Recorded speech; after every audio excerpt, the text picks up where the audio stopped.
kita selalu dengar Turki. Kita belum pernah ke sana. Yang sudah pernah ke sana siapa? Belum ya. Ya setidaknya. Iya, maka. Ya setidaknya beliau lah, karena beliau bisa cerita selama beliau di sana, karena beliau juga ternyata orang Tiban ya, orang Tiban, tapi sudah domisili sana dong ya. Iya. Sudah di sana. Turki itu kan ada yang sekuler, ada yang betul-betul Islamnya. Kalau Erdogan itu kampungnya di Rize, di Trabzon, itu muslimnya memang bercadar, malah nggak bisa nih kita temu kayak gini, harus benar-benar yang perempuannya yang hitam-hitam, yang pakai nikab gitu itu kampungnya Erdogan. Terus di Konya, Trabzon, Rize. Tapi provinsi saya itu namanya Provinsi Izmir, paling sekuler di Turki. Mereka nggak sholat, nggak puasa. Itu ya gitu. Jadi saya di sana di kota saya di Selçuk, mereka itu kalau ada 40 harian, ceritanya agak sedikit ini keluar dari garis ya, karena kalau keilmuannya saya nggak terlalu mendalami ini, hanya ingin belajar. Jadi kalau 40 hari meninggal atau 1 tahun meninggal, mereka itu pesta kan, tapi nggak ada yang bisa baca Al-Quran. Saya itu dipanggil dari rumah ke rumah kalau ada yang gitu. Iya. Terus saya kalau di sini kan mungkin katakanlah dikasih amplop, di sana kan enggak. Jadi saya dikasih kerudung-kerudung Turki yang dijahit sendiri biasanya pinggirannya, sama dikasih patik, namanya patik itu kalau Turki kan selalu dingin ya. Jadi kita pakai kaos kaki dari wol. Udah pakai kaos kaki, pakai sepatu itu lagi, itu namanya patik, itu dirajut. Banyak koleksi saya. Ya, terus kalau ada bubur asure itu mungkin suro ya, 1 suro kali ya. Di sana ngetop. Oh, sebelum Muharram. Itu ngetop banget loh acara bubur asure namanya di sana. Jadi si bubur ini dimasak dengan ada buah delima, buah peach, buah kacang-kacangan, walnut, apa segala macam dihancurkan gitu.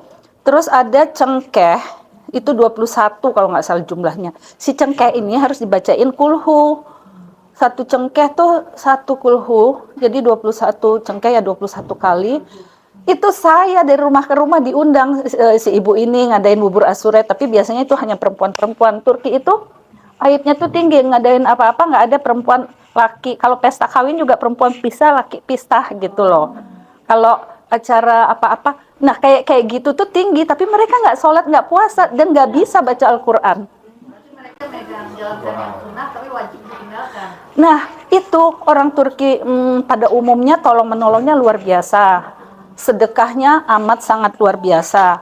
Kalau soal katakanlah Idul Kurban ya, kan 1 sapi ber7. Orang Turki cuma 1 sapi ber5 loh. Saking lebih banyak yang berkurban daripada yang menerima. Turki, kota-kota termasuk kota saya itu nggak ada tuh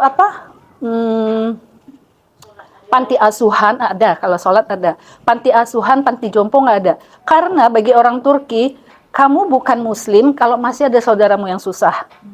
Contoh kata, untuk apa kamu haji umroh, saudaramu masih ada yang susah.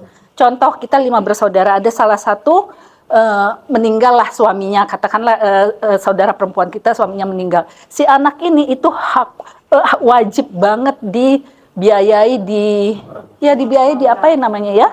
Di cover semuanya kehidupannya sama keluarganya. Jadi Turki itu nggak ada, hampir tidak ada kota-kota besarnya. Mungkin ada Izmir, ibu kota provinsi saya itu ada. Saya itu di Selçuk, ibu kota provinsinya ya, provinsi Izmir itu kota terbesar nomor 2 di Turki setelah Istanbul. Nggak ada, kita nggak punya panti asuhan, panti jompo. Jadi kalau kita kurban, bagi ke tetangga, tetangga bagi kita. Sehingga rata-rata kalau kurban saya bisa nyimpan daging tuh 75 kilo di kulkas saya. Karena kita 1 sapi ber5, kita bagi orang bagi kita. Jadi daging kita balik lagi. Iya, rata-rata 75 kilo tuh setiap Idul Kurban. Kita bisa stok daging di freezer. Di sana nggak ada jual, bumbunya beda, nggak ada kunyit, lengkuas, sereh, apalah kemiri, apa gitu, itu nggak ada di Turki. Jadi beda, kelapa juga nggak ada, karena kita pakainya 100% itu minyak zaitun. Nggak 100% deng, ada minyak zaitun, ada minyak bunga matahari, sama minyak jagung. Nggak ada kelapa, pohon kelapa nggak tumbuh di Turki. Enggak. Mereka nggak ada pengganti kelapa karena mereka nggak ada masakan yang pakai kelapa. Nggak ada, jadi nggak ada namanya pengganti, nggak ada, mereka nggak kenal. Dan orang Turki nggak kenal manasin makanan, makanya mereka lebih sehat. Makanya nah gini, di Turki itu hampir tidak ada pengobatan alternatif. Makanya saya pengen sekali belajar ini, karena Turki itu dokter minded.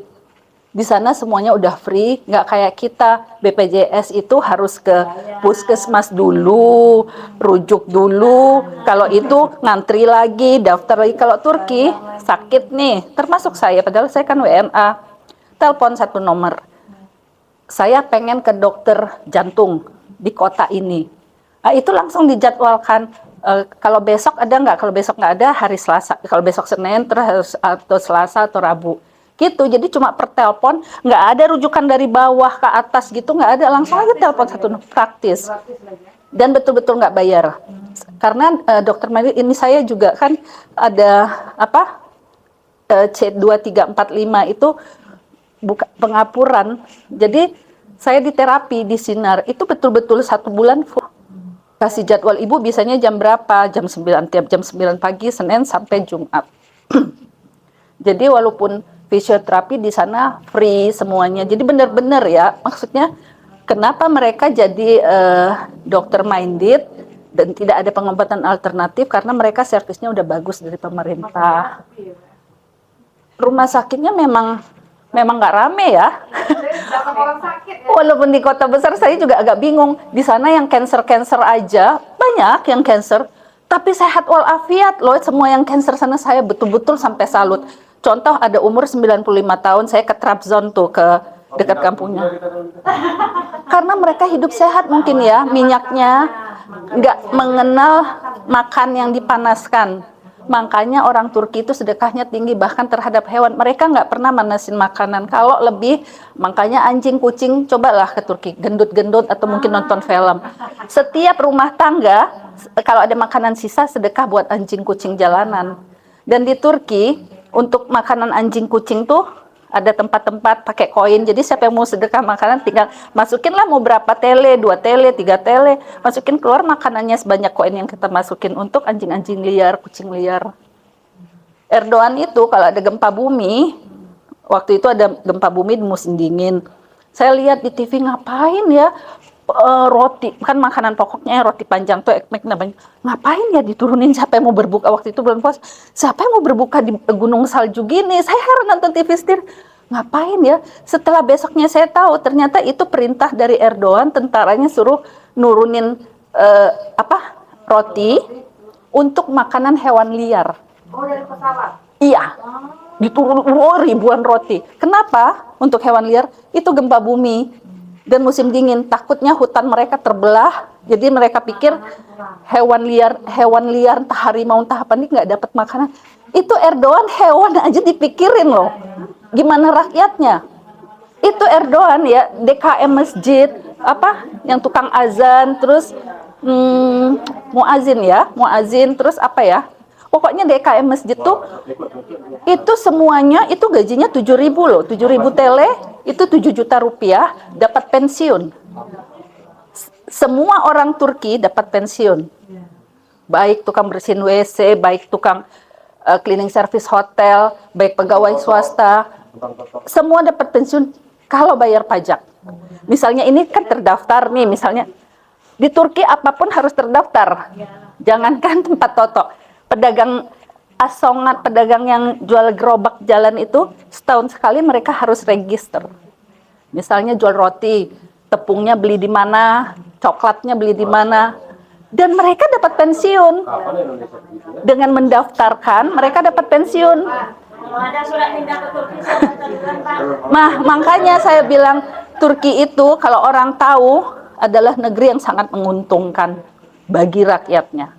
Bagi WNA juga. Kami PCR dari mulai tahun 2020 dulu, yang di sini masih 2,5 juta, sampai detik ini kami free. Di sini 2,5 juta kan, yang dulu-dulu, terus turun ya, 1.500.000, turun 1.250.000, turun 900. Terakhir saya ke Batam nih PCR-nya 900. Di Turki kami free. Kami hanya bayar Ketika PCR itu diminta untuk syarat terbang, contoh syarat terbang ke Indonesia harus ada tes PCR, bayarnya juga cuma 70.000. Di saat di sini masih 2.500.000. Tapi kalau kita bergejala, walaupun WNA, walaupun BNI, 100% gratis, dirawat inap pun 100% gratis loh. Nggak ada COVID yang bayar di Turki, karena kan dapat dana dari pemerintah. Indonesia itu bukan berarti dia disenangi semuanya loh, yang sekuler nggak suka dengan Erdogan. Karena dianggap Erdogan ini terlalu membawa-bawa agama, setiap peresmian apa-apa dia selalu bawa pemimpin agama lah, yang Islam itu ya kiai, katakan seperti itu. Dan dia selalu mengucapkan Bismillah, Allahu Akbar, itu pasti diucapkan Erdogan. Nah, yang sekuler nggak suka itu. Tapi setidak sukanya mereka dengan Erdogan, mereka tidak membenci Erdogan. Karena Erdogan memang begini terhadap rakyatnya. Terus sekarang dia bikin pensiun, bukan tergantung umur, tapi hari kerja. 5.000 hari kerja, dapat pensiun walaupun masih sehat walafiat. Banyak tuh yang umur masih 45, 47 udah dapat pensiun, masih kuat, masih punya usaha sendiri, berkarya sendiri. Saya salut dengan Turki. Iya. Iya, amin. Jadi kalau punya anak gadis, berjodoh dengan orang Turki, bersyukurlah dan menikahlah saja di Turki. Karena Turki itu membela wanita. Tapi satu lagi loh, kalau bapak-bapaknya, poligami diharamkan di Turki.